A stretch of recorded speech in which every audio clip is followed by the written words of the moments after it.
이 시간 우리 하나님의 말씀은 예레미야 5장입니다. 예레미야 5장 1절 말씀부터 6절 말씀까지 제가 봉독해 드리도록 하겠습니다. 예레미야 5장 1절부터 6절 말씀이 되겠습니다. 너희는 예루살렘 거리로 빨리 다니며 그 넓은 거리에서 찾아보고 알라. 너희가 만일 정의를 행하며 진리를 구하는 자를 한 사람이라도 찾으면 내가 이 성읍을 용서하리라. 그들이 여호와께서 살아계심을 두고 맹세할지라도 실상은 거짓 맹세니라. 여호와여 주의 눈이 진리를 찾지 아니하시나이까. 주께서 그들을 치셨을지라도 그들은 아픈 줄을 알지 못하며 그들을 멸하였을지라도 그들이 징계를 받지 아니하고 그들의 얼굴을 바위보도 굳게 하여 돌아오기를 싫어하므로 내가 말하기를 이 무리는 비천하고 어리석은 것뿐이라. 여호와의 길 자기 하나님의 법을 알지 못하니 내가 지도자들에게 가서 그들에게 말하리라.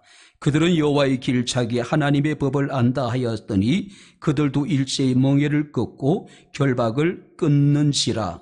그러므로 수풀에서 나오는 사자가 그들을 죽이며 사막의 이리가 그들을 멸하며 표범이 성읍들을 엿본즉 그리로 나오는 자마다 찌기리니 이는 그들의 허물이 많고 반역이 심한 님이니이다. 아멘. 할렐루야. 자, 우리 옆에 있는 분들 하나님 우리와 함께 하십니다. 인사하겠습니다. 하나님 우리와 함께 하십니다. 할렐루야.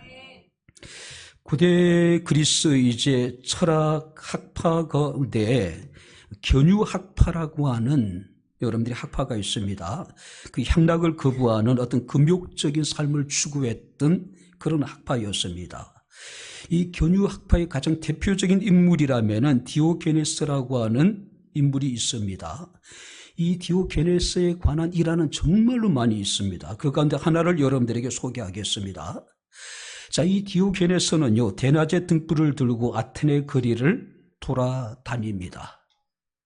자, 사람들은 이 디오게네스에게 묻기를 왜 밝은 대낮에 등불을 들고 다니느냐.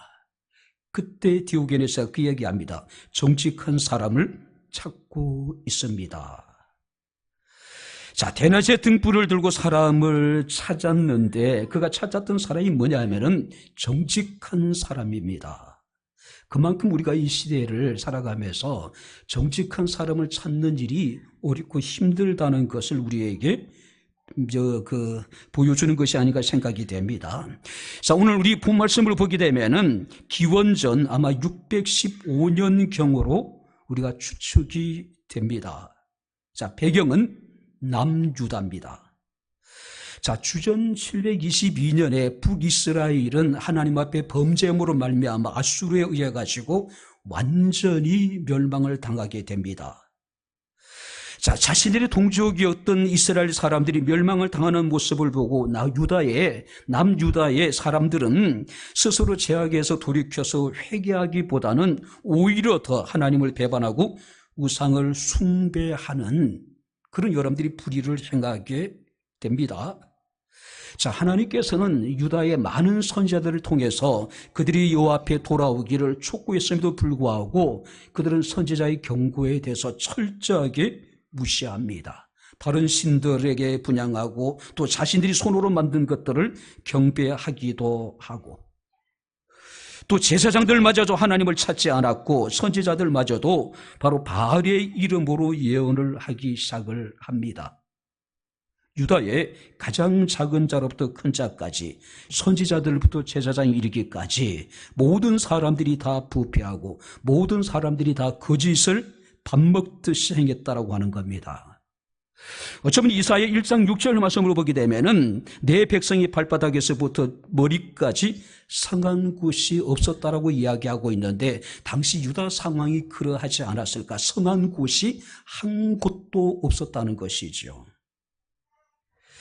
자, 예루살렘의 넓은 거리에는 수많은 사람들이 분주하게 움직였음에도 불구하고 그들은 시시각각으로 다가온 예루살렘의 멸망에 대해서는 전혀 무관심했습니다.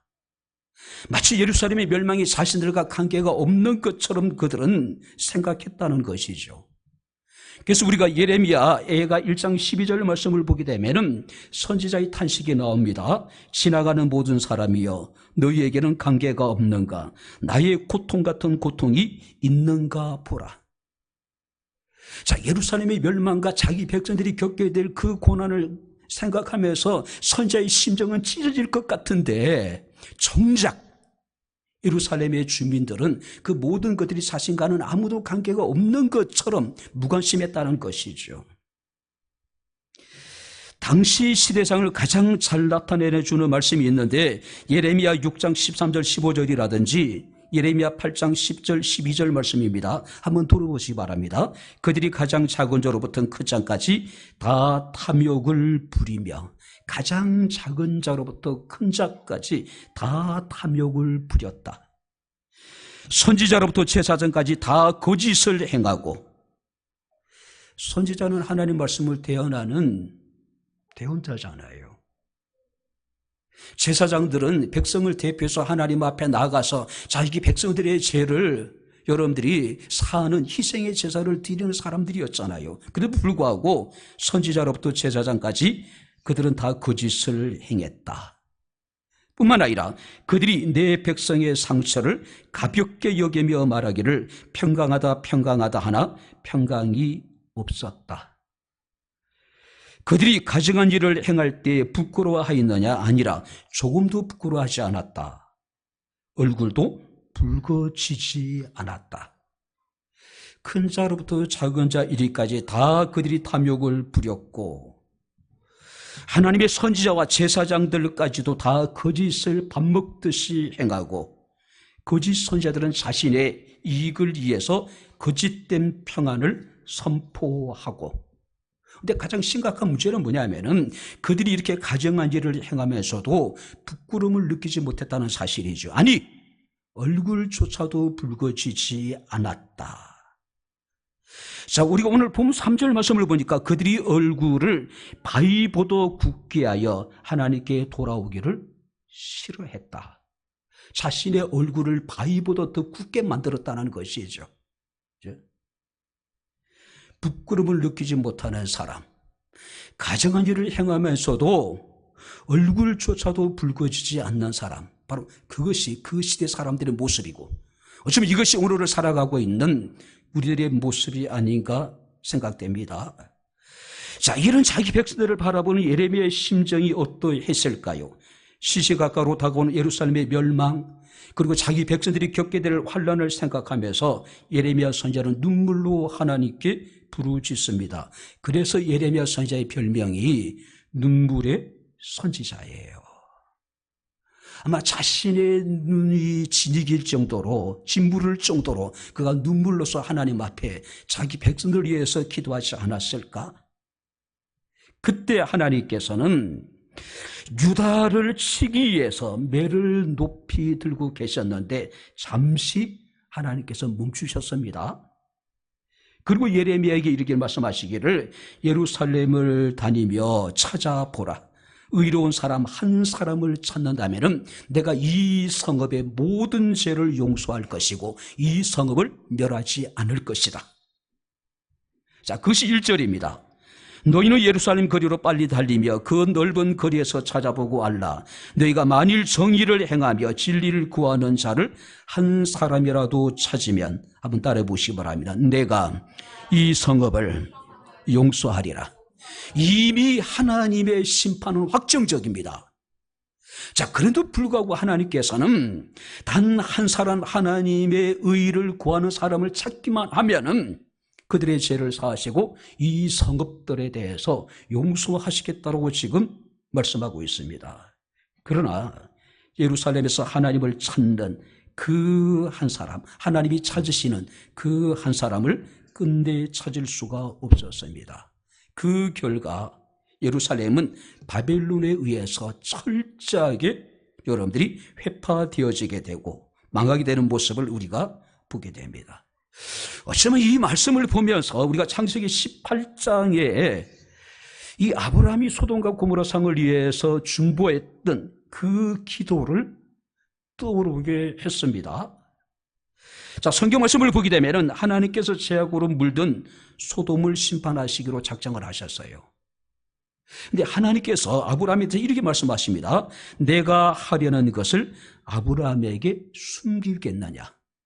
그러니까 소돔성을 멸하고 고모라성을 멸하고자 하는 하나님의 계획, 우리가 청기를 하나님이 스스로 누설하신 거예요. 누구에게? 당신의 보시었던 아브라함에게. 그죠? 이에 아브라함이 하나님께 기도합니다. 만일 그 성 가운데 의인 50이 있다면 하나님이 그래도 이 소돔과 고모라 성을 멸하겠습니까? 하나님이 아니다. 그들로 인해서 이 성을 하나님께서 멸하지 않겠다고 말씀합니다. 50이 없었어요. 근데 아브라함이 그럼 45인이 있으면 멸하지 않겠다. 40명이 있으면 멸하지 않겠다. 30명이 있으면 어떻게 했습니까? 멸하지 않겠다. 20명, 10명까지 내려가게 됩니다. 결국은 소돔과 고모라 성은 의인 10인을 찾을 수 없었기 때문에 결국 유황불의 심판을 받아서 영원히 멸망하게 됩니다. 의인 10인이 없어서 소돔과 고모라가 멸망을 했답니다. 하나님의 마음에 찾는, 하나님이 찾으시는 단 한 사람이 없어서 결국 예루살렘도 멸망을 당하게 되었다라고 하는 사실이죠. 어쩌면 여러분들 하나님은 의인을 10인을 찾으셨습니다. 하나님은 단 한 사람을 찾으셨어요. 이것 어떤 의미일까요? 10인을 찾으면, 한 사람을 찾으면 이 성읍을 용서하시겠다라고 하는 하나님의 애절한 심정. 그러니까 예루살렘을 사랑하셨고 비록 타락한 도시였음에도 불구하고 하나님께서는 아브라함과 또 그 가운데 있는 의인 10인을 통해서 10인으로 말미암아 소돔과 고모라 성을 하나님 멸하지 않으시겠다라고 하는 그런 하나님의 여러분들이 심정을 나타내고 있었습니다. 그래도 불구하고 10인이 없었고 단 한 사람이 없었다는 것이죠.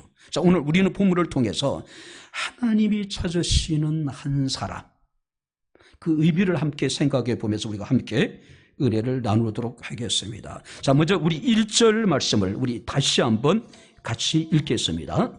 너희는 예루살렘 거리로 빨리 달리며 그 넓은 거리에서 찾아보고 알라. 너희가 만일 정의를 행하며 진리를 구하는 자를 한 사람이라도 찾으면 내가 이 성읍들을 용서하리라. 하나님의 마음에 맞는 한 사람을 찾으면 예루살렘 성을 멸망하지 않게 하실 것이고 그 성의 모든 죄악을 하나님께 용서해 주실 것이다. 그런데 말씀을 자세히 보세요. 예루살렘 거리를 빨리 달리며 넓은 거리에서 찾아보라. 어떤 의미냐면은 우리가 직무를 촘촘히 짜듯이 철저하게 분주하게 움직이면서 하나님의 마음에 합한 한 사람을 찾아내란 이야기예요. 다시 말해서 예루살렘 구석구석을 다 뒤져서 하나님이 찾으시는 한 사람을 찾아내라. 자, 여기서 예루살렘 거리라고 이야기합니다. 넓은 거리라고 이야기해요. 일반적으로 하나님이 찾으시는 한 사람은 성전에 있어야 되지 않을까요? 무슨 의미일까요? 이미 하나님이 찾으시는 한 사람은 더 이상 성전에서 찾을 수 없을 정도로 성전이 타락했다는 거예요. 그죠? 자, 우리는 교회 갈 때 가장 좋은 옷을 입습니다. 그런가요? 최소한 우리가 예배 드리러 갈 땐 우리 복장이요, 일상의 생활과는 좀 다른 그런 여러분들이 단정하고 이런 여러분들이 복장으로 주님 앞에 나와 예배를 해야 되지 않을까요? 그렇죠? 일반적입니다. 또 교회에서 우리가 예배를 드릴 때 경건한 표정을 지으려고 노력을 합니다. 그런데 하나님의 관심은요, 예배당 안에서 우리의 예배 드리는 모습도 물론 중요하겠죠. 그런데 하나님의 관심은 우리가 예배를 마치고 예배당 문을 나선 이후에 평범한 우리의 일상의 삶에 대해서 하나님 관심을 가지고 계신 거예요. 그가 어떻게 살아가는지. 그죠? 정해진 생활에 정해진 예배 순서를 따라서 같이 예배를 드리는 우리의 모습은 다 경건해요. 아름다워요. 똑같아요. 문제는 예배를 마치고 우리가 저 성전의 문을 하시고 난 이후에 일상의 평범한 삶 가운데 우리가 어떻게 살아가느냐, 하나님의 관심은 거기에 있는 거예요. 그래서 하나님 말씀하시기를 예루살렘 거리를 빨리 달리며 넓은 거리에서 예루살렘 구석구석을 다 뒤져서 하나님의 마음에 맞는 사람을 찾아내라고 이야기하고 있는 거예요. 당시 사람들이 입만 열면은 여호와의 살아계심을 두고 맹세했습니다. 하나님은 그들의 맹세를 실상은 거짓 맹세라고 규정을 해요. 우리 2절 3절 말씀을 보게 되면 그들이 여호와께서 살아계심을 두고 맹세할지라도 실상은 거짓 맹세다. 이게 오늘 우리의 모습일 수도 있을 거예요.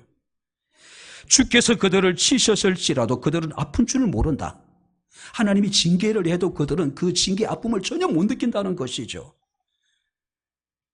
그들을 멸하였을지라도 그들이 징계를 받지 않는다고 생각하는 거예요. 왜?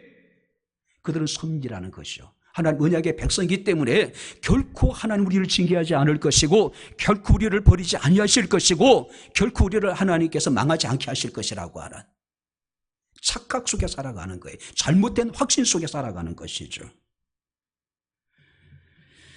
그들은 바위보다 얼굴을 굳게 하여 하나님께로 돌아오기를 싫어했다. 결국은 예레미야 선지자는 하나님이 찾으시는 그 한 사람을 찾지 못해요. 자, 그런데 이 예레미야가 왜 예루살렘 구석구석을 뒤졌음에도 불구하고 하나님이 찾으시는 그 한 사람을 찾지 못했을까 생각해 봤더니 예루살렘 거리에 있는 사람들을 보니까 비천하고 무식한 사람들이었어요. 어리석고 교훈도 받지 않고 징계를 받아 깨닫지 못하는 사람들이라고 생각한 거예요. 그래서 4절에 내가 말하기를 이 무리는 비천하고 어리석은 그뿐이라 여호와의 길 자기 하나님의 법을 알지 못한다. 자, 여호와의 법 하나님의 길을 알지 못한다. 여호와의 길 하나님의 법을 알지 못한 것은 아마 그들이 배우지 못해서 그럴 것이다.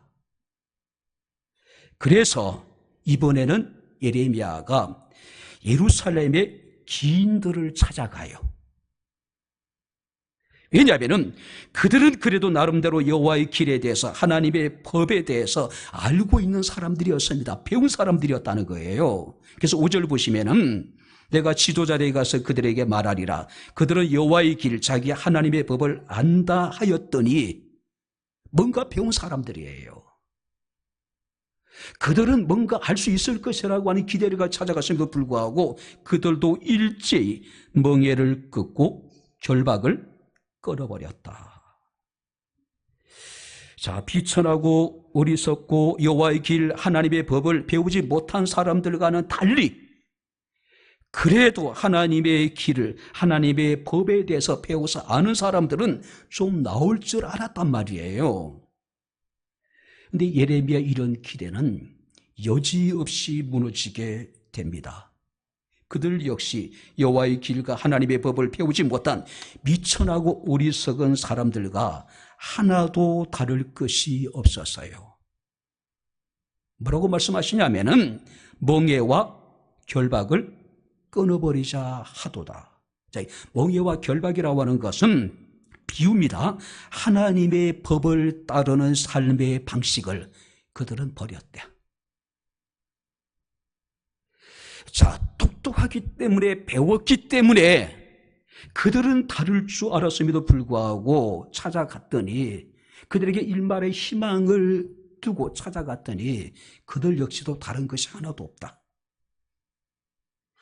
세상에 잘나고 똑똑하고 공부 많이 한 사람들은 다를 줄 알았는데 이런 사람들이 타락하게 되면 더 큰 사기꾼이 됩니다.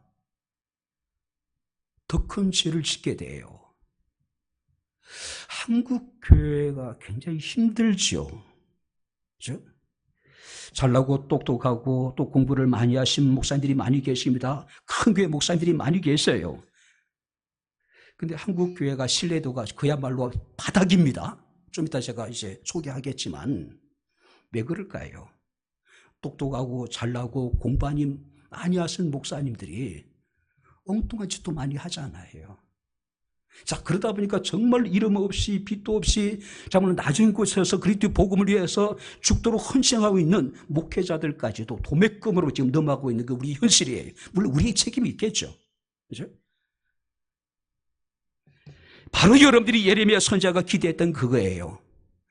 여호와의 길에 대해서, 하나님의 법에 대해서 그들은 배운 사람이기 때문에 배운 사람은 다를 거라고 생각했는데 뭐라? 똑같아. 더하면 더해지 덜하지 않았다는 것이죠. A.W. 토저는 그리 얘기합니다. 하나님은 시대를 고치기 전에 먼저 한 사람을 찾으신다. 한 사람이래요. 이 사람은 제도를 개혁시킬 사람이 아닙니다. 시스템을 고칠 그런 한 사람이 아니에요. 하나님이 찾으신 한 사람은 어떤 사람일까요? 에스겔서 22장 30절 31절 말씀을 보게 되면은 이 땅을 위하여 성을 쌓으며 성 무너진 데를 막아서서 그 나로 하여금 멸하지 못하게 할 사람. 여기 보세요. 성 무너진 데를 막아서서 교회가 무너지고 있을 때 그 무너진 곳에 홀로 막아서서 온 몸으로 그것을 막고 있는 사람, 단 한 사람. 우리 사회가 무너지고 있을 때에 정말로 사회가 무너지는 모습을 바라보면서 참담한 심장으로 그곳을 홀로 맨몸으로 막아서고 있는 그 한 사람. 가정이 무너지고 있을 때에 그 무너지는 가정을 바라보면서 안타까운 심정으로 온몸으로 무너지는 가정을 막아서고 있는 그 한 사람. 공동체가 무너지고 있을 때에 멀리 서서 구경하는 것이 아니라 홀로 맨몸으로 온몸으로 여러분들이 무너져내는 공동체를 부둥켜 안고 여러분들이 이렇게 치열하게 사투를 벌이는 사람, 단 한 사람. 에스겔서 22장 30절 30절 말씀을 보니까 무너진 틈에 대신 서줄 사람. 무너진 틈. 자기 자신이 온몸으로 막지 않으면 성 전체가 지금 무너질 상황입니다. 그러니까 자기가 온몸으로 지금 무너진 데를 지금 막아서고 있는 거예요. 목숨을 걸고. 지금도 하나님은 한 사람을 찾고 계십니다. 무너져버리는 가정을 지키기 위해서, 또 교회를, 우리 사회를 온몸으로 무너진 것을 여러분들이 버티고 있는 그 한 사람을 지금 찾고 계시다는 것이죠. 어쩌면 한국 교회도 지금 마찬가지가 아닐까요? 그런데 대부분의 사람들은 당장 그것이 나에게 크게 해가 되지 않는다고, 피해가 되지 않는다고 무관심할 때가 얼마나 많은지 모릅니다. 알았어, 잘 할 거야. 누군가가 해주기를 바라는 것이죠. 아니, 지금 이 무너져 있는데 내 것은 무너지든 막아서야 되는데 막연하게, 표현하게, 그죠? 너무 아니라는 거죠. 자, 그렇다면 여러분들이 하나님이 찾으신 한 사람은 어떤 사람일까요? 1절 말씀 우리 여러분 제가 읽어드리겠습니다. 너희가 만일 정의를 행하며 진리를 구하는 자를 한 사람이라도 찾으면 내가 이 성읍을 용서하리라. 자, 정의를 행하는 사람이래요. 이 정의와 공의는 같은 의미로 성경에서 항상 사용이 됩니다. 재판이라든지 심판이라든지 공의, 법령 등을 의미합니다. 근데 근본 의미는 뭐냐면은 올바른 것. 올바른 것. 그러니까 세 번이나 공동 번역에서는 정의를 행한다는 것을 바르게 일하고 바르게 살아가는 사람. 바르게. 우리가 정의를 행한다고 하는 것을 너무 우리가 여러분들이 큰 걸로 생각할 필요가 없다는 거죠. 일상의 생활 속에서 바르게 일하고 바르게 살아가는 한 사람. 그렇다면 하나님이 찾으시는 여러분들의 한 사람은 어떤 사람입니까? 정의를 외치는 사람이 아닙니다. 정의를 소리 높이 외치는 사람을 찾는 게 아니에요. 정의로 세상을 심판하는 사람을 하나님이 찾는 것도 아닙니다. 하나님이 찾으시는 사람은 정의를 행하는 사람, 바르게 일하고 바르게 살아가는 사람. 우리 사회는 목소리 크면은 이긴다는 착각에 빠져 있는 거예요. 그러니까 다른 사람보다 더 목소리를 크게 해서 여러분들이 말을 하다 보면은 거친 말이 쏟아져 나와요. 이 간단해서조차도. 그 정의를 여러분들이 외친다고 해서 정의를 행하는 건 아닙니다. 정의로 세상을 마치 심판자가 되어가지고 심판하듯이 막 그런 사람도 있는데 하나님 원하시는 그런 사람이 아니에요. 자기가 먼저 바르게 살아야 돼요. 자기가 먼저. 어거스틴은 그런 얘기를 합니다. 우리가 하나님을 얼마나 사랑하는지는 약자를 대하는 태도로 드러난다라고 이야기를 합니다. 바로 여러분들이 정의를 외치는 사람이 아니라 정의로 세상을 심판하는 사람이 아니라 올바른 도리를 행하는 사람, 마땅히 행할 바른 길을 행하는 사람. 그래서 이렇게 표현하더라고요. 단순한 준법을 넘어서 약자를 구하고 공의를 실천하여 행하는 사람, 실천하는 사람. 대단한 여러분들이 우리가 특별한 삶을 원하는 것이 아니라 바르게 또 여러분이 일하고 바르게 하루하루를 살아가는 사람. 이제 제가 옛날 이야기 하나 하겠습니다. 춘추 전국 시대에 있었던 일이라고 이야기를 해요. 그 노나라고 하는 나라에 이제 굉장히 가난한 한 여인이 살고 있었습니다. 이 여인은 그 두 명의 자녀를 이제 키우고 있었는데 하나는 자신의 형님의 아들이고 하나는 젖먹이 자신의 어린 아이입니다. 근데 전쟁이 났어요. 자, 제 나라의 군대가 질풍노도처럼 이 노나라를 공격합니다. 속수무책이에요. 결국 이 여인도 제 나라 군대를 피해서 이제 도망을 갑니다. 핏덩이 같은 어린아이를 자신의 품에 안고 그 다음에 어린아이를 손을 잡고 도망을 가요. 근데 결국은 이제 이 제나라 군인들에게 이제 사로잡히게 됩니다. 이제 사로잡히기 직전에 이제 선택을 해요. 둘 중에 하나는 버려야 되겠다. 자기 품속에 있는 자신의 아들을 버려야 될 것인가, 아니면 지금 자신의 손을 잡고 자신을 따라오고 있는 어린 그 형님의 아들을 버려야 될 것인가. 이 여인의 선택은 자신이 품속에 안고 있는 자신의 어린 아이를 숯불 속에 던져 넣어요. 그리고 잡혀요. 제 나라의 군대 그 지휘관이 묻습니다. 어찌하여 품에 있던 아기는 내려놓고 어린 아이만 데리고 도망갔느냐. 그때 이 여인이 아주 담담하게 대답을 하더랍니다. 내가 품에 안고 있는 젖먹이는 내 자식이고 손을 잡고 있던 아이는 형님의 자식입니다. 나는 누구보다도 내 아기를 사랑합니다. 그래서 이런 얘기를 했다 그래요. 내 아기를 돌보는 것은 사적인 사랑이고 형님의 아이를 돌보는 것은 공적인 의입니다. 이게 공의라는 거죠. 이게 정의라는 거예요. 형님의 자식을 버리고 내 자식을 구하는 것은 공적인 의를 버리고 사적인 사랑을 선택하는 것입니다. 나는 그럴 수 없다고 생각했습니다. 만약에 내 자식만 구하고 형님의 자식을 버린다면 우리 집안 꼴은 어떻게 될 것이며, 나아가 모든 백성이 공의를 버리고 사육을 따른다면 나라 꼴은 어떻게 되겠습니까?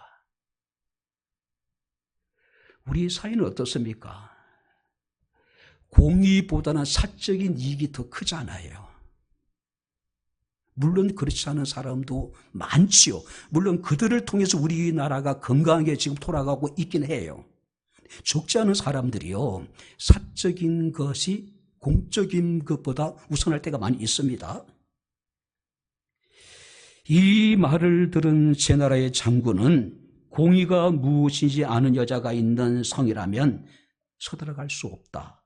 그리고 공격을 멈추고 돌아갔다는 이야기예요. 정의가 무엇인지, 공의가 무엇인지를 알고 있는 한 여인이 자신의 가족을 구하고 성을 구했다는 이야기죠.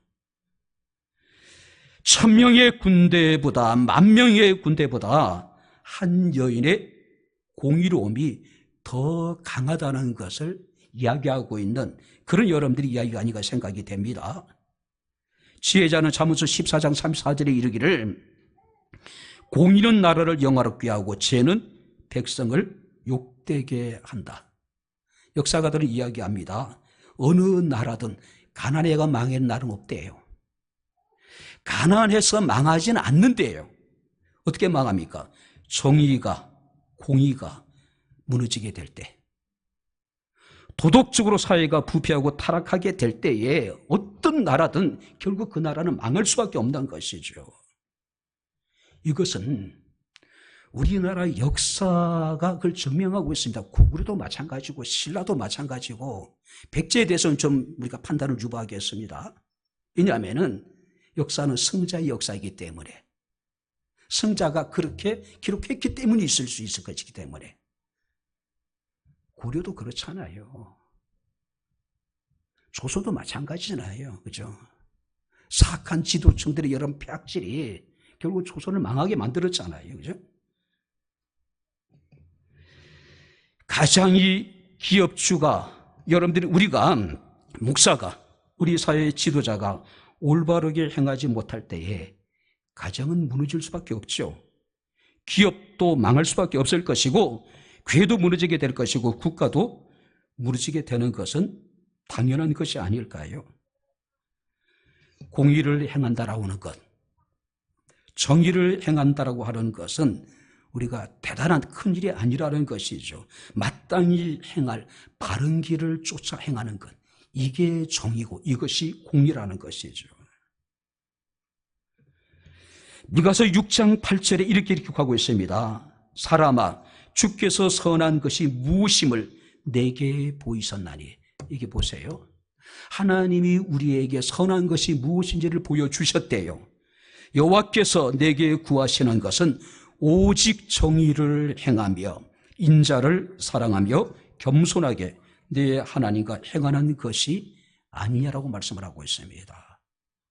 바르게 살아가는 것이 여러분 정의로운 삶입니다. 이것이 공의로운 삶입니다.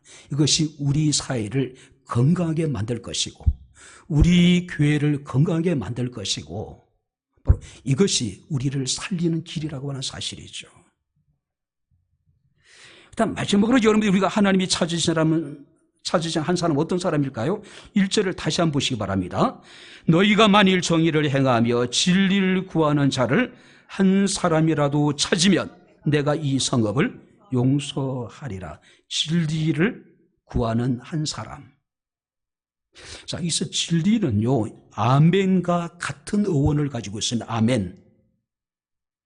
보편적인 사실이나 원리보다는 견고함, 신실함, 정직함, 성실함, 신뢰, 이런 다양한 의미를 가지고 있습니다. 그렇다면 진리를 행한다는 것은 가장 간단하게 설명드리면 정직하게 행하는 것. 진리가 무엇이냐? 정직하게 행하는 것. 하나님 앞에 정직한 것이 진리고 인간관계 속에서 정직한 것이 진리고 자기 자신에 대해서 정직한 것이 진리입니다. 이게 진리예요. 그죠? 그래서 세번역에서는 이 진리를 진실하게 살려고 하는 사람, 자, 진리를 행하는 한 사람에 대해서 신실하게 살려고 하는 사람, 공동번역에서는 신용을 지키는 사람, 이웃과의 관계 속에서 신용을 지키는 사람이 여러분들이 진리를 구하는 사람이래요. 하나님과의 관계 속에서 신용을 지키는 사람, 자신이 입 밖에 낸 것에 대해서는 해로울지라도 손해가 보더라도 그것에 대해서 끝까지 책임을 질 수 있는 사람, 이런 사람들이 진리를 구하는 사람이라는 것이죠. 예? 본네퍼는 그런 얘기합니다. 교회가 구별되지 않을 때 세상은 교회를 존중하지 않는다. 교회가 구별되지 않고 교회가 거룩하지 못하고 교회가 정직하지 못하고 교회가 바르게 살지 못하면은 세상은 교회를 절대 존중하지 않는다. 교회는 세상에 존경받지 못한다. 코로나 시기를 지나면서 한국 교회의 신뢰도는 그야말로 급락을 하게 됩니다. 2022년 3월 31일 날부터 4월 4일까지 국민일보에서 전국 서민을 대상으로 해서 기독교에 대한 대국민 이미지 조사를 여러분들이 하고 발표를 했습니다. 한국 교회 신뢰도는 18.1%. 이게 2022년입니다. 일반 국민 중에 기독교인들에 대한 신뢰 응답이 18.1. 자, 기독교인 중에 기독교에 대한 신뢰는 63.8. 우리끼리는 서로 신뢰를 해요. 63.8이. 근데 3분의 1은 우리끼리도 못 믿어요.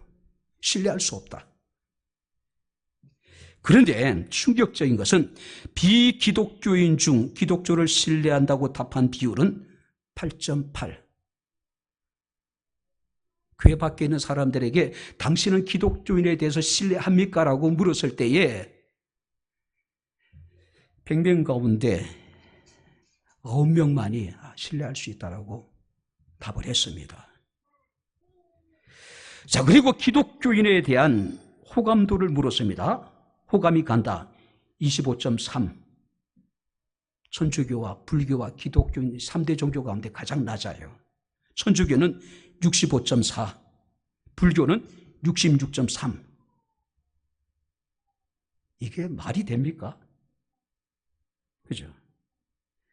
또 물었습니다. 한국교회 신뢰도 회복을 위해 필요한 것이 무엇입니까? 물었을 때에 목회자들의 윤리적인 삶, 이게 50%예요. 배타적이고 독선적인 은행 행타 자제, 이게 34%입니다. 교회 재정의 투명성에 대해서는 28%, 기독교인의 윤리적인 삶에 대해서는 26%. 그러니까 기독교에 대한 신뢰도, 호감도가 낮은 이유는 삶으로 증명되지 않는 신앙. 그들의 삶 속에서 하나님이 기뻐하시고 하나님이 찾으실 만한 아무것도 정의도 행하지 않고 진리를 구하지 않는, 한마디로 그들의 눈에 비춰진 기독교인들의 모습은 개판이에요. 어디 하나 봐줄 만한 구석이 없는 거예요. 자, 4년이 지났습니다. 올해 똑같은, 여러분들이 그 여론조사 기관에서 조사를 했습니다. CTS에서 방송에서 여러분 조사를 했습니다. 한국 기독교에 대한 신뢰도 조사 결과, 이제 전국에 만 19세 이상 1000명을 대상으로 조사를 했습니다. 기독교에 대해 신뢰할 만하다 19%. 4년 전에 1% 올라갔어요. 신뢰하지 못한다 75.4. 이게 우리 현실이에요. 교회 밖에 있는 75% 사람들이 우리 기독교인들을 신뢰하지 못한다는, 교회를 신뢰하지 못한다는 충격적인 발표를 했어요. 더 가슴 아픈 것은 천주교와 불교의 2분의 1도 안 돼요. 아니, 여러분들이 한국 교회가 하고 있는 다양한 사업들은요, 타 종교에 비해서 여러분들이 추종을 불허하잖아요. 한국 교회가 하고 있는 사업들이 어마어마합니다. 그 국가도 할 수 없는 일들이 지금 교회가 하고 있어요. 그래도 불구하고 교회 밖에 있는 사람들이 기독교인을 신뢰할 수 없다는 거예요. 믿을 수 없다는 거예요. 그죠? 어쩌면 지금까지 우리 기독교 목회자뿐만 아니라 우리 믿는 사람들이 정직하지 못한 모습과 비상식적인 모습을 국민 앞에 보인 게 사실이잖아요. 제가 보기에도 때로는 너무 속상할 때가 있는데, 어떤 분이 재미난 글을 달았습니다. 소개해드리겠습니다. 한국 기독교가 다시 신뢰도 1위를 회복하기 위해서는 좋게 50년은 걸릴 것이다. 한 세대가 완전히 지나가기 전에 다시 기독교가 모든 종교 가운데 신뢰도 1위를 회복하는 것은 불가능하다. 50년은 걸린다는 거예요. 근데 또 단서를 달았어요. 이 세대들이, 다음 세대들이 기성세대의 잘못을 크게 뉘우치고 그야말로 새롭게 변할 때 그것도 가능하다는 거예요. 현재 기독교에는 희망을 찾을 수 없다는 것이죠. 기대할 수 없다는 거예요. 그죠? 또 이런 얘기를 해요. 다른 종교가 기독교보다 더 범죄하고 더 타락하고 더 악한 일을 더 많이 하면 그나마 그 기간이 좀 달라질 수 있다. 빨라질 수 있다. 이거 안티 기독교의 한 얘기가 아닙니다.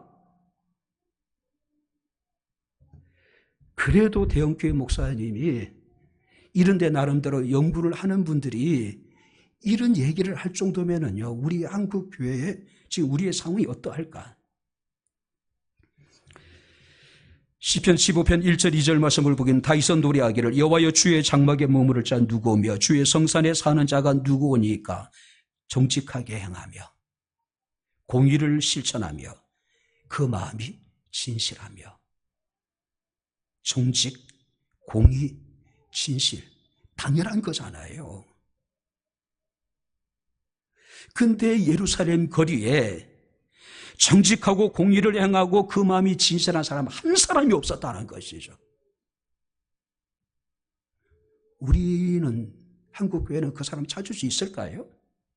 아니 어쩌면은 교회 밖에는 그런 사람을 찾을 수 있을지 모르겠어요. 교회 밖에서는. 그렇죠? 하나님이 찾으시는 한 사람은 특별히 대단한 사람, 대단한 능력자, 위대한 성인이나 지혜자를 찾는 게 아닙니다. 하나님은 바로 여러분들의 슈퍼맨을 찾는 게 아니라는 것이죠. 정직한 사람, 공의를 행하는 사람, 그렇죠? 진실하게 살려고 노력하는 사람, 신용을 끝까지 지키는 사람, 그러니까 믿을 수 있는 그런 한 사람을 지금 하나님이 지금 찾고 계시다는 것이죠. 이제 말씀을 마치도록 하겠습니다. 인도 빈민가에서 가난한 사람을 위해서 평생을 일했던 테레사 수녀는 자신을 도울 바로 여러분들의 사람들의 선발 기준을 정했습니다. 세 가지입니다. 첫 번째는 잘 먹고, 두 번째는 잘 웃고, 세 번째는 어디서나 잠을 잘 자는 사람. 그 낮은 곳에서 여러분들이 정말로 봉사활동하는 사람 일단 잘 먹어야 되잖아요. 우리 소록도 처음 갔을 때 우리 교인들 정말로 혼란스러웠어요. 2박 3일 동안 밥 한 끼 못 먹는 분들이 계셨죠. 왜냐하면 그 주민들과 함께 밥을 먹어야 되는 게 너무 고통스러운 거예요. 잘 먹고 잘 웃고 어디서나 잠 잘 자고. 소록도 봉사활동을 하면서 하루는 소록도 주민집에서 이렇게 이제 그 잠을 자는 이제 시간이 있었습니다. 우리 아이들을 데리고 이제 학생 데리고 그 주민집에 들어갔어요. 지금은 다 개량이 되었습니다. 집들이. 근데 예전에는요, 그야말로 2000년대 초만 하더라도 학구방 집이에요. 한번 상상해 보세요. 구옥이 있잖아요. 햇빛도 제대로 들지 않고 또 그 안에서 여러분들이 흔히 말하는 나병 환자, 한세병 환자들이 지금 생활하고 있는 곳이에요. 저는요, 도저히 잘 수가 없어서 비가 그렇게 내리고 천둥치는 밤에 교회차에 돌아왔어요. 근데 우리 애들은요, 거기서 이불 뒤집어 쓰고 거기서 할머니들하고 라면 끓여 먹고 거기서 주는 간식 먹고 그리고 잠을 자고 나오는 거예요. 저는 캘커타의 테레사 수녀와 도저히 일을 할 수 없는 그런 사람인 것 같아요. 잘 먹고 잘 웃고 어디서나 잠을 잘 자는 사람. 바로 하나님이 찾으시는 사람도 자격이 있습니다. 바로 그 자격이라는 게 무엇일까요? 너무 거창하게 크게 생각할 필요가 없다는 것이죠. 바르게 살아가는 것, 정직하게 살아가는 것. 이런 사람들이 하나님이 찾으시는 한 사람의 자격이라는 것이죠. 찰스 스펠전 목사님 이런 이야기를 합니다. 하나님은 다수를 세지 않으시고 무게를 재시는 하나님. 세상은 다수를 여러분들이 잽니다. 다수를 셉니다. 숫자를 세요. 근데 하나님 무게를 재는 거예요. 그리스도인으로서 가진 무게감을 감당할 수 있는 사람. 화려하지 않지만은 일상의 생활 속에 정의를 행하는 사람, 진리를 구하는 한 사람을 하나님은 지금 다시 찾고 계십니다. 무디는 한 사람이 무릎을 꿇으면 한 민족이 다시 설 수 있다라는 이야기를 했습니다. 하나님이 지금도 정의를 행하며 진리를 구하는 한 사람을 찾고 있습니다. 올바르게 행하고 정직하게 사는 한 사람. 이런 사람들은 결국 세상이 감당할 수 없는 사람들인 겁니다. 사람들이라고 하는 사실이죠. 하나님이 찾으시는 그 한 사람이 내가 됐으면 좋겠습니다. 우리가 되었으면 좋겠습니다. 우리 백향목교회가 되었으면 좋겠습니다. 그래서 우리로 인해서, 이 백향목교회로 인해서, 한국교회로 인해서 저번로 대한민국이 살고 한국교회가 살고 우리 가정이 살고 살아나는 하나님의 역사가 함께 할 수 있기를 주님 이름으로 축원합니다. 기도하겠습니다. 좋으신 나의 아버지 하나님, 하나님의 은혜와 사랑을 진심으로 감사합니다. 하나님이 찾으시는 한 사람이 내가 되기를 원합니다. 우리가 되기를 원합니다. 우리 백향목교회가 되기를 원합니다. 살리는 사람, 살리는 교회가 되게 하옵소서. 예수님 이름으로 기도합나이다. 아멘. 이제는 우리 주 예수 그리스도의 은혜와 하나님의 크신 사랑과 성령님의 교통, 교제 내재 충만 역사 인도하심이 하나님이 찾으시는 주의 사랑하는 모든 성도들 머리머리 위에 저들의 가정과 직장과 사업장과 이 교회와 이 나라 이 민족 위에 지금부터 영원토록 함께 있을지어다. 아멘.